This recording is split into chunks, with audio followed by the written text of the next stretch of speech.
بسم اللہ الرحمن الرحیم۔ السلام علیکم۔ میرے شوہر شہر سے باہر کام کے سلسلے میں گئے تو کہنے لگے، آج میرے پاگل بھائی کو اپنے کمرے میں سلا لینا کیونکہ وہ اکیلا بہت ڈرتا ہے۔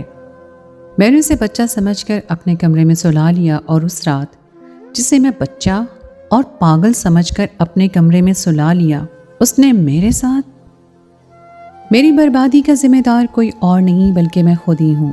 مجھے لوگوں کی پرکھ نہیں تھی اور اسی لیے میں نے اپنی زندگی میں اتنا بڑا دھوکہ کھایا کہ پچھتاوے کے سوا اور کچھ ہاتھ نہ آیا۔ میرا نام مریم تھا۔ 20 سال کی عمر میں میری شادی حمزہ کے ساتھ ہو گئی۔ یہ ایک ارینج میرج تھی، لیکن شادی سے پہلے ہی حمزہ میری خوبصورتی کے دیوانے ہو گئے تھے اور یہ بات حمزہ نے مجھے شادی کی رات بتائی تھی۔ ہماری شادی بہت زیادہ دھوم دھام سے نہیں ہوئی تھی، لیکن میرے ماں باپ نے مجھے ہر وہ چیز دی تھی جو کوئی بھی ماں باپ اپنی بیٹی کو دینا چاہتے ہیں۔ میں 3 بیٹوں کے بعد پیدا ہونے والی ان کی اکلوتی بیٹی تھی۔ جس دن میں شادی کر کے اپنے شوہر حمزہ کے گھر میں داخل ہوئی، ایک لڑکا بھاگتا ہوا آیا اور میرا ہاتھ پکڑ لیا۔ میری پیاری دلہن آ گئی، میری پیاری دلہن آ گئی۔ اس کی آواز سے سارا گھر گونجنے لگا تھا۔ میں نے پریشانی کے عالم میں حمزہ کی طرف دیکھا۔ میں نہیں جانتی تھی کہ وہ لڑکا کون تھا جس نے بڑی بے باکی سے میرے شوہر کے سامنے ہی میرا ہاتھ پکڑ لیا تھا۔ وہ عمر میں تو 17-18 سال کا ایک جوان لڑکا تھا، لیکن اس کی حرکتیں بالکل پاگلوں جیسی معلوم ہو رہی تھیں۔ میرے شوہر حمزہ نے بتایا کہ یہ ان کا چھوٹا بھائی دلاور ہے جو بالکل بچوں کی طرح ہے اور میں بھی اس سے چھوٹے بچوں جیسی محبت کروں کیونکہ دلاور کو محبت اور توجہ کی ضرورت ہے۔ دلاور کے بارے میں جان کر میں حیران رہ گئی کیونکہ شادی سے پہلے مجھے اس کے بارے میں کچھ بھی معلوم نہیں تھا۔ نہ ہی کبھی میرے سسرال والوں نے دلاور کا کوئی ذکر کیا تھا، نہ ہی میرے گھر والوں کو اس بارے میں کوئی علم تھا۔ حمزہ نے شادی کی رات ہی مجھے بتایا کہ ان کے ابا کے انتقال پر دلاور اپنا ذہنی توازن کھو بیٹھا اور باپ کی موت کا صدمہ برداشت نہ کرنے پر پاگل ہو گیا۔ حمزہ کے گھر والوں نے دلاور کے بارے میں اس لیے نہیں بتایا کیونکہ وہ لوگ دلاور کو دنیا کی نظروں سے چھپا کر گھر پر رکھتے تھے۔ حمزہ کی بات سن کر میں مطمئن ہو گئی۔ مجھے بھلا دلاور سے کیا مسئلہ ہو سکتا تھا؟ میرے نزدیک تو وہ ایک معصوم سا انسان تھا جسے اپنا بھی ہوش نہیں تھا۔ میرے سسرال میں دلاور کے علاوہ میری ایک نند اور ساس بھی موجود تھیں۔ میری نند شائستہ کو شاید میرے آنے کی خوشی نہیں تھی۔ اس نے مجھ سے زیادہ بات نہیں کی تھی۔ وہ سارا وقت اپنے کمرے میں بند رہتی۔ کبھی کبھار میں اس کے کمرے میں جاتی تو وہ مجھ سے سیدھی طرح بات بھی نہ کرتی۔ نہ ہی میں نے اسے کبھی اپنی ساس یا حمزہ سے بات کرتے دیکھا تھا۔ دلاور کی ساری ذمہ داریاں میری ساس نے خود ہی اٹھا رکھی تھیں۔ دلاور کو زیادہ تر اپنے کمرے میں وہ رکھتی۔ کبھی کبھار دلاور اپنے کمرے سے نکل کر باہر آتا تو وہ میرے پاس آ کر بیٹھ جاتا اور میرا ہاتھ پکڑ کر میری چوڑیوں سے کھیلنے لگتا۔ دلاور کا رویہ میرے ساتھ بہت ہی محبت بھرا تھا۔ وہ کچھ بھی کھاتا فوراً میرے لیے میرے کمرے میں لے کر آتا۔ میں اپنے میکے جا کر واپس آتی تو فوراً میرے ماتھے کو چوم لیتا اور 2 گھنٹے سے پہلے میرے پاس سے نہ اٹھتا بلکہ عجیب عجیب قصے سناتا۔ وہ پوری طرح سے پاگل بھی نہیں تھا۔ کبھی کبھی وہ ایسی سمجھداری کی بات کرتا کہ میں حیران رہ جاتی، تو کبھی ایسی حرکت کرتا کہ لگتا ہی نہیں کہ یہ وہی ہے جو سمجھداری کی بات کر رہا تھا۔ شادی کے 1 ہفتے بعد میں اپنے میکے 4 دن رہنے کے لیے گئی تو دلاور میرا ہاتھ پکڑ کر زور زور سے رونے لگا۔ پیاری دلہن، میں آپ کے بغیر نہیں رہ سکتا۔ اس کی بات سن کر بے ساختہ مجھے اس پر پیار آ گیا۔ وہ بالکل میرے چھوٹے بھائی شمس کے جیسا تھا۔ دلاور کی خاطر میں 2 دن میں ہی اپنے میکے سے واپس چلی آئی۔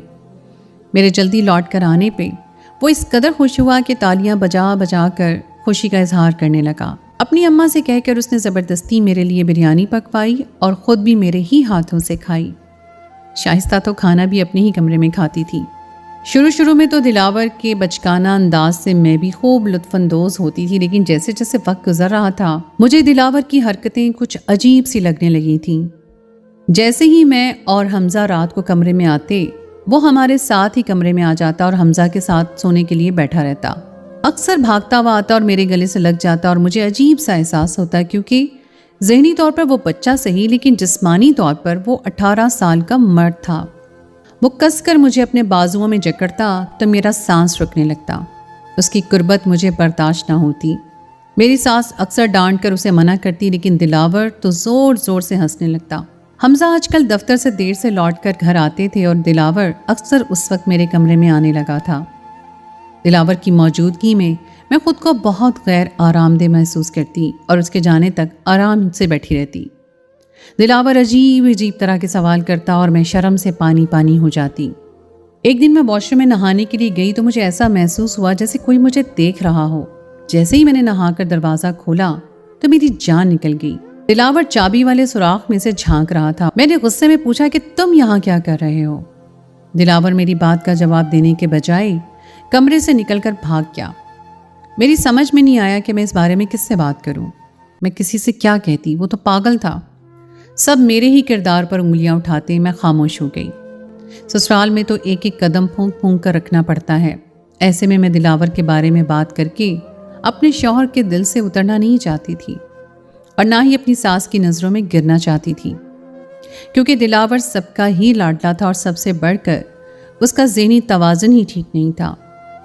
اگر وہ کوئی ایسی حرکت کرتا بھی تو سب یہی کہتے کہ وہ پاگل ہے۔ میں بھی جانتی تھی کہ وہ معصوم سا بے ضرر انسان ہے، لیکن پھر بھی مجھے جھجک محسوس ہوتی تھی۔ میں نے خود ہی اسے پیار سے سمجھا دیا کہ وہ آئندہ ایسی کوئی حرکت نہ کرے۔ دلاور نے فوراً مجھ سے وعدہ کر لیا تھا کہ وہ اب ایسا نہیں کرے گا۔ اس کی یہی بات سب سے اچھی تھی کہ میں اسے جس بات کے لیے منع کرتی وہ فوراً مان لیتا۔ میری ساس بھی اکثر یہی بات کہتی کہ تم نے تو دلاور کو بہت آسانی سے قابو میں کر لیا ہے، ورنہ وہ کسی کی بھی بات نہیں سنتا۔ دلاور کا سارا وقت میرے ساتھ ہی گزرنے لگا تھا۔ میں جب بھی نہا دھو کر تیار ہوتی یا گھر کے کاموں میں مصروف ہوتی، دلاور کی نظر مجھ پر جمی رہتی۔ وہ مجھے ابھی تک پیاری دلہن کہہ کر پکارتا تھا۔ کبھی کبھی مجھے اس کی نظریں اپنے جسم کے آر پار ہوتی محسوس ہوتی تھیں۔ ایک دن میں باورچی خانے میں کام کر رہی تھی، وہ پیچھے سے آیا اور میرا دوپٹہ کھینچ لیا۔ میرا دوپٹہ اس کے ہاتھوں میں تھا اور میں بنا دوپٹے کے کھڑی تھی۔ دلاور کی نظریں میرے جسم پر جمی ہوئی تھی اور مجھے عجیب سبکی کا احساس ہو رہا تھا۔ میں نے اسے کہا کہ میرا دوپٹہ واپس کرو، لیکن وہ تو میرا دوپٹہ لے کر غائب ہو گیا۔ چولہے پر پیاز جل رہی تھی، اس لیے میں اس کے پیچھے جانے کے بجائے پیاز دیکھنے لگی۔ اتنے میں میری ساس باورچی خانے میں آئیں اور مجھے بغیر دوپٹے کے دیکھ کے کہنے لگی کہ گھر میں دلاور بھی موجود ہوتا ہے، اپنے دوپٹے کا خیال رکھا کرو۔ اس سے پہلے کہ میں ساس کو یہ بتاتی کہ دلاور ہی میرا دوپٹہ لے کر بھاگا ہے، دلاور واپس آیا اور اپنی ماں سے میری شکایت کرنے لگا۔ وہ روتے ہوئے اپنی ماں سے کہہ رہا تھا کہ پیاری دلہن نے کہا ہے کہ اگر میں ان کے کمرے میں جاؤں گا تو وہ میرے ہاتھ جلا دیں گی۔ ایسا پہلی دفعہ ہوا تھا کہ جب دلاور نے میرے خلاف کوئی بات کی۔ دلاور کے اس جھوٹ پر میں ہکا پکا رہ گئی تھی۔ اس سے پہلے کہ میں اپنی ساس کو کوئی صفائی دیتی، انہوں نے مجھے عجیب سی نظروں سے گھورا اور دلاور کا ہاتھ پکڑ کر اپنے کمرے میں لے گئیں۔ میں حیران تھی کہ دلاور نے جھوٹ کیوں کہا، لیکن پھر مجھے خیال آیا کہ وہ تو پاگل ہے۔ شام کو حمزہ جب دفتر سے لوٹ کر گھر آئے تو میں نے انہیں دن والا سارا قصہ سنایا۔ حمزہ زور سے ہنسنے لگا اور کہنے لگا کہ تم کہاں دلاور کی باتوں کو دل سے لگاتی ہو، اماں کو بھی معلوم ہے کہ وہ ایسی ہی باتیں کرتا ہے۔ حمزہ کی باتیں سن کر میں خاموش ہو گئی، لیکن دلاور کا آج کا رویہ مجھے کچھ عجیب لگا تھا۔ جس طرح وہ میرا دوپٹہ کھینچ کر غائب ہوا تھا، مجھے اس کی اس حرکت پر بہت غصہ آیا تھا۔ میری نند شائستہ کالج میں پڑھتی تھی اور کالج سے آنے کے بعد وہ سارا وقت اپنے کمرے میں بند رہتی تھی۔ نہ ہی وہ دلاور سے کوئی بات کرتی تھی اور نہ ہی دلاور اس کے کمرے میں جاتا تھا۔ ایسا لگتا ہی نہیں تھا کہ وہ دونوں بہن بھائی ہیں۔ میری شادی کو 3 مہینے ہونے والے تھے اور ان 3 مہینوں میں دلاور نے مجھے بہت تنگ کیا تھا۔ کبھی میرا دوپٹہ لے کر بھاگ جاتا تو کبھی میری چوڑیوں سے کھیلنے لگتا، کبھی مجھے گلے سے لگا لیتا تو کبھی میرے بال کھول دیتا۔ لیکن میں یہ سوچ کر ہی اس کی حرکتوں کو نظر انداز کر دیتی کہ ذہنی طور پر وہ ایک چھوٹا سا بچہ ہے۔ حمزہ کی پھپھو کی بیٹی کی شادی تھی اور انہیں بارات میں دوسرے شہر جانا تھا۔ حمزہ کی پھپھو بہت سادگی سے اپنی بیٹی کی شادی کر رہی تھیں، اس لیے صرف 2 ہی لوگوں کی دعوت تھی۔ میری ساس کا جانا ضروری تھا، اس لیے حمزہ نے کہا کہ وہ میری ساس کو لے کر شادی میں چلے جائیں گے۔ اصل مسئلہ دلاور کا تھا، جو اکیلے نہیں سوتا تھا۔ وہ ہمیشہ میری ساس کے پاس ہی سوتا تھا۔ حمزہ نے کہا کہ ایک رات کی بات ہے، تم دلاور کو ہمارے کمرے میں سلا لو۔ میں نے حمزہ سے کہا کہ وہ دلاور کو شائستہ کے کمرے میں کیوں نہیں بھیج دیتے۔ वो कहने लगे कि शाइस्ता से दिलावर को संभालना नहीं आता। कभी कभी दिलावर बहुत परेशान करता है और शाइस्ता भी छोटी है, उसके इम्तिहान भी होने वाले हैं। वो सारी रात लाइट खोल कर पढ़ाई करती है, ऐसे में दिलावर सो नहीं पाएगा। हमजा की बात सुनकर मैं खामोश हो गई। दिलावर को अपने साथ सुलाने में मुझे कोई एतराज़ नहीं था, बस कभी कभी मैं उसकी हरकतों से तंग आ जाया करती थी। लेकिन बस एक रात की ही तो बात थी, मैं हमजा को मना नहीं करना चाहती थी। मेरा कमरा बहुत छोटा था और एक डबल बेड ही डला हुआ था, इसलिए मजबूरन मुझे दिलावर को बेड पर ही सुलाना पड़ा। मुझ में हिम्मत नहीं थी कि मैं उसके बराबर में लेट जाती, क्योंकि उम्र में वो तकरीबन मेरे ही बराबर था। इसलिए मैं नीचे कालीन पर ही लेट गई थी। थकन से मेरा बुरा हाल था। मैं सारे घर का काम अकेले ही कमरे में करके आई थी। दिलावर सो रहा था, मैं भी नीचे तकिया डालकर लेट गई। थोड़ी देर में मेरी आंख लग गई। मुझे ज़्यादा गहरी नींद नहीं लगी थी कि मुझे अपनी कमर पर किसी के हाथ का एहसास हुआ, तो मैं घबरा कर उठ बैठी। लाइट जा चुकी थी और कमरे में पूरी तरह अंधेरा था। मुझे कुछ भी सही तरह से नजर नहीं आ रहा था। आमतौर पर इस वक्त लाइट नहीं जाती थी, लेकिन आज अचानक पता नहीं कैसे लाइट चली गई थी। खौफ के मारे मेरा बुरा हाल था। कोई मुस्तकिल मुझ पर हावी होने की कोशिश कर रहा था, और यकीनन ये कोई और नहीं बल्कि दिलावर ही था, क्योंकि कमरे में मेरे अलावा सिर्फ दिलावर ही मौजूद था। उसने अपना हाथ मेरे मुंह पर रख दिया था और मेरी चीखों का गला घुट गया था और मैं उसके काबू में आ चुकी थी। वो एक लंबा चौड़ा जवान मर्द था और देखते ही देखते उसने मेरी इज्जत लूट कर मुझे बर्बाद कर दिया। मैं खुद को बचाने के लिए सिर्फ हाथ पांव ही मारती रह गई थी। अंधेरा इस कदर शदीद था कि कुछ भी दिखाई नहीं दे रहा था। मेरे लिए सांस लेना भी मुश्किल हो गया था। उसके हाथ का दबाव मेरे मुंह पर बढ़ता गया तो मैं बेहोश हो गई, और जब मुझे होश आया तो मैं सब कुछ गवा बैठी थी। सुबह की रोशनी कमरे में खिड़की के जरिए से आ रही थी और दिलावर मजे से बिस्तर पर सो रहा था, जिसे देखकर मेरा खून खौल उठा।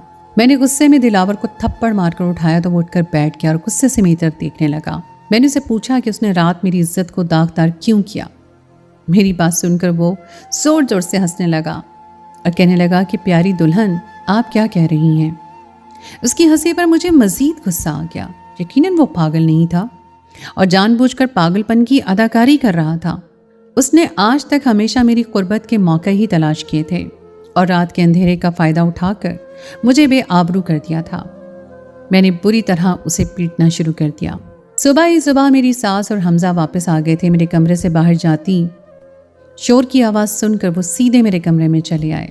मैंने चीख चीख कर हमजा को बताया कि किस तरह उनके भाई ने जानबूझकर मुझे दागदार किया है। मैंने हमजा को यकीन दिलाना चाहा कि दिलावर पागल नहीं है, बल्कि उसे सब कुछ आता है, उसे सब बात की समझ है। लेकिन हमजा ने तो मेरी बात पर यकीन करने के बजाय मेरे ही चेहरे पर जोरदार थप्पड़ रसीद कर दिया। मैं हैरानी से हमजा का चेहरा देखने लगी। उनकी आंखों में मेरे लिए बेतबारी ही बेतबारी थी। वो कहने लगे कि मैं कैसे उनके पागल भाई पर इल्ज़ाम लगा सकती हूँ, जबकि उनके भाई को तो खुद नींद की दवा देकर गए थे। हमजा कह रहे थे कि दिलावर को नींद की गोलियां खाए बगैर नींद नहीं आती, इसलिए जाने से पहले हमजा ने खुद दिलावर को नींद की दवा खिलाई थी और इसीलिए मुझे कह दिया था कि मैं उसे अपने कमरे में सुला लूँ। उन्हें मालूम था कि एक दफ़ा वो सो गया तो सुबह से पहले नहीं उठेगा। दिलावर की बात सुनकर मेरे रोंगटे खड़े हो गए थे। हमजा को मुझसे कहीं ज़्यादा यकीन अपने भाई पर था। मैं जो आज तक दिलावर की हर बात को इसीलिए खामोशी से बर्दाश्त करती चली आई थी कि कहीं हमजा के दिल से न उतर जाऊं, और आज उसकी नज़रों से गिर चुकी थी। मेरी सास कह रही थी कि किसी और का मुंह काला करवा कर तुम मेरे बेटे पर इल्ज़ाम नहीं लगा सकती। शाइस्ता भी अपने कमरे से निकल कर आ गई थी। दिलावर मजलूम शक्ल बनाए खड़ा था। शाइस्ता कहने लगी कि रात को लाइट नहीं थी, उसने किसी आदमी के साए को दरवाजे से मेरे कमरे की तरफ आते देखा था। शाइस्ता के इंकशाफ ने मेरी रूह लरज़ कर रह गई। मेरी सास कह रही थी कि अपने आशिक को बुलाकर सारी रात अयाशी करने के बाद तुम कैसे मेरे पागल बेटे पर इल्ज़ाम लगा सकती हो। शायद दिलावर ने तुम्हें इसके साथ देख लिया था, इसलिए तुमने सारा इल्ज़ाम दिलावर पर डाल दिया। हमजा कहर बरसाती नज़रों से मुझे देख रहे थे। मैं हमजा के कदमों में बैठ गई और उन्हें यकीन दिलाने लगी कि मैं नहीं जानती कि रात को कौन आया था। मैं तो यही समझ रही थी कि दिलावर ने मेरे साथ ज्यादती की है। हमजा गुस्से में कहने लगे कि तुम जैसी औरत की जगह मेरे घर में नहीं है। मैं एक रात तुम्हें अकेला छोड़कर गया, तुमने मेरे घर को फहाशी का अड्डा बना दिया। बेहतर यह है कि तुम अभी और इसी वक्त मेरे घर से दफा हो जाओ। मैंने लाख हमजा को समझाने की कोशिश की, लेकिन वो मेरे किरदार पर ऐसे ऐसे इल्ज़ाम लगाने लगे कि मैं रोती हुई वहाँ से निकल आई। मेरे पास सिवाय आंसू बहाने के और कोई चारा ही नहीं था। मैं एक दफ़ा फिर अपने माँ बाप की दहलीज पर आ बैठी थी। मेरे वालिद ने हमजा से बात करने की कोशिश की थी, लेकिन हमजा ने कोई बात नहीं की। मेरे वालिद कहने लगे कि कुछ दिन सब्र कर लो, एक दफ़ा हमजा का गुस्सा उतर जाए, फिर मैं उससे बात करता हूँ। यकीनन उसे भी सही और गलत का फ़र्क समझ आ जाएगा। मगर मैं जानती थी कि हमजा को मुझ पर कभी यकीन नहीं आएगा। दिन बहुत सुस्त रवि से गुजर रहे थे। मुझे अपने घर आए 15 दिन हो गए थे, लेकिन हमजा ने एक दफ़ा भी पलट कर मेरी खबर नहीं ली। मैं अब तक अनजान थी कि मेरे साथ होने वाली ज़्यादती का जिम्मेदार कौन है। मैं तो यही समझ रही थी कि दिलावर ने मुझे बर्बाद किया है, लेकिन न जाने किसने मुझे पामाल किया था और क्यों। दिन रात बस यही एक सवाल मेरे जहन में गूंजता रहता था कि घर में तो शाइस्ता भी मौजूद थी, फिर मेरे साथ ज्यादती क्यों की गई। शाइस्ता ने जब एक गैर मर्द का घर में दाखिल होते देखा था तो शोर क्यों नहीं मचाया। उसने अपने भाई को फ़ोन क्यों नहीं किया। उसने पुलिस को क्यों नहीं बुलाया। उसने पास पड़ोस से मदद क्यों नहीं मांगी। मैं बस इसी किस्म के सवालों में अटक गई थी। 1 महीने बाद हमजा मेरी दहलीज पर आकर खड़े हुए और मैं जानती थी कि मेरी बर्बादी का वक्त आ गया है। हमजा मुझे हमेशा के लिए छोड़ जाने के लिए आए हैं। अब्बा ने हमजा को ड्राइंग रूम में बिठाया और आकर मुझे बताया कि तुम्हारा इंतज़ार कर रहा है, तुमसे बात करना चाहता है। मैं मरे मरे कदमों से ड्राइंग रूम तक पहुंच गई। मुझे देखती हमजा मेरे कदमों में गिर गया और माफ़ी मांगने लगा। मैं हैरान रह गई थी। मुझे तो ये समझ नहीं आ रही थी कि हमजा मुझे तलाक देने के लिए आया है, लेकिन वो तो रो रो कर अपनी गलती की माफ़ी मांग रहा था। हमजा ने आहिस्ता आहिस्ता मुझ पर सच का ऐसा पर्दा उठाया कि मैं दंग रह गई। दिलावर और हमजा दोनों सौतेले भाई थे और हमजा के वालिद मरने से पहले अपनी सारी जायदाद हमजा के नाम कर गए थे। क्योंकि शाइस्ता और दिलावर मेरी सास के पहले शौहर के बच्चे थे और बाप के इंतकाल पर दिलावर ने पागल होने का नाटक किया, लेकिन दरअसल वो पागल नहीं हुआ था, लेकिन हमजा इस बात से गाफिल था। दिलावर हमेशा से ही हमजा के वालिद के करीब रहा था और इसलिए हमजा को लगा कि शायद उसे शदीद सदमा पहुंचा है। दिलावर को ना ही पढ़ाई करनी थी, ना ही कोई काम काज, इसलिए उसने सोचा कि क्यों ना वो पागल बनकर अयाशी की ज़िंदगी गुजारे। मेरी सास शाइस्ता और दिलावर सब हमजा के सौतेले थे, लेकिन हमजा ने उन्हें हमेशा सगे रिश्तों की अहमियत दी। दिलावर जैसे जैसे जवान हो रहा था उसके दिल में भी जज्बात पैदा हो रहे थे, लेकिन वो पागलपन का ड्रामा करके पूरी तरह फंस चुका था। दिलावर ने उससे पहले भी अपने मामू की बेटी के साथ ज्यादती की थी, लेकिन दिलावर की माँ ने उस वक्त भी दिलावर का गुनाह छुपा लिया था। शाइस्ता भी इसीलिए हर वक्त अपने कमरे में बंद रहती, क्योंकि उसे भी दिलावर से खौफ आता था। जिस दिन मेरी सास ने मुझे बगैर दुपट्टे के देखा था, उस दिन इसीलिए वो गुस्सा हुई थी क्योंकि उन्हें मालूम था कि उनके बेटे की नज़र ठीक नहीं है। जिस दिन दिलावर मेरे गले लगा था, उस दिन भी वो इसीलिए गुस्सा हुई थी क्योंकि उसे अपने बेटे की फितरत का इल्म था। हमजा की नज़र में दिलावर बाकायदगी से नफ्सियातीपन की दवाई खाता था और नींद की दवाएं खाकर सोता था।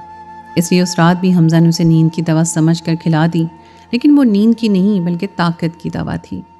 जैसे ही मैं सोई, दिलावर ने मुझ पर हमला कर दिया और अंधेरे का फ़ायदा उठाकर अपनी हवस पूरी कर ली। सुबह जब मैंने शोर मचाया तो शाइस्ता को मालूम हुआ कि जो कुछ भी हुआ है वो दिलावर नहीं किया है, लेकिन वो अपने भाई को बचाने के लिए उसने जानबूझकर मुझे बदकिरदार ठहरा दिया। हमजा को मुझसे कहीं ज़्यादा एतबार अपने रिश्तों पर था, इसलिए उसने मुझे हाथ से पकड़कर घर से बाहर निकाल दिया। शायद हम जिंदगी भर इस बात से बेखबर रहते, लेकिन मेरी दुआएं कबूल हो गई थी। दिलावर ने 2 रात पहले ही पड़ोस की एक लड़की को अपनी ज्यादती का निशाना बनाया था और उस लड़की के घर वालों ने रिपोर्ट दर्ज करवाई थी। पुलिस वालों ने दिलावर को पकड़कर तफ्तीश का आगाज़ किया तो थोड़ी सी सख्ती पर दिलावर ने सारे जुर्म का एतराफ़ कर लिया। उसने खुद ही इस बात का एतराफ़ कर लिया कि उस रात उसने ही तुम्हें अपनी ज्यादती का निशाना बनाया था, क्योंकि उसकी नीयत पहले दिन से ही तुम पर ख़राब थी। हमजा रोते हुए कह रहे थे कि वो सोच भी नहीं सकते थे कि उनका भाई और बहन मिलकर इस तरह हमारी ज़िंदगी उजाड़ सकते हैं। हमजा ने अपने ही रिश्तों से धोखा खाया था, लेकिन कहीं ना कहीं मैंने भी रिश्तों को परखने में गलती कर दी थी। औरत तो पहली नज़र में ही जान जाती है कि उसकी तरफ उठने वाली मर्द की निगाह में इज्जत है या हवस, लेकिन मैं नहीं जान पाई थी। मैं दिलावर को पागल समझती रही थी और उसे किसी बच्चे की तरह मोहब्बत करती रही, लेकिन वो तो एक ख्वाहिशात का मारा जवान लड़का था। दिलावर ने मेहनत से बचने और दौलत के लालच में खुद को दुनिया की नज़र में पागल बना दिया, लेकिन उसका ये झूठ जिंदगी भर छुप नहीं सकता था। हमजा ने दिलावर को पुलिस की कैद से आज़ाद नहीं करवाया था और अपनी माँ और शाइस्ता को भी घर से निकाल दिया था। वो दोनों ही थे जिनकी शय पर दिलावर गलत रास्ते और इस हद तक आगे निकल गया था। अगर दिलावर की माँ पहले ही दिन अपने बेटे को सही रास्ता दिखाती तो शायद आज उसका अंजाम ऐसा ना होता। मैंने हमजा को माफ़ कर दिया था और हमजा का हाथ पकड़कर दोबारा अपने घर वापस चली आई थी। जुल्म अपने अंजाम को पहुंच गया था। कभी कभी हम रिश्तों को समझने में गलती कर बैठते हैं और ये गलती बहुत भारी पड़ती है। तो दोस्तों, ये थी मेरी आज की कहानी। उम्मीद है आपको आज की कहानी पसंद आई होगी।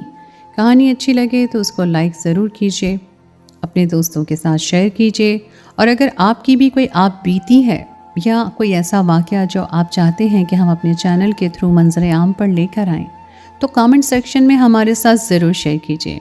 हम आपकी कहानी को लोगों तक पहुंचाएंगे। अगली कहानी तक के लिए मुझे दीजिए इजाज़त। खुदाए पैमान।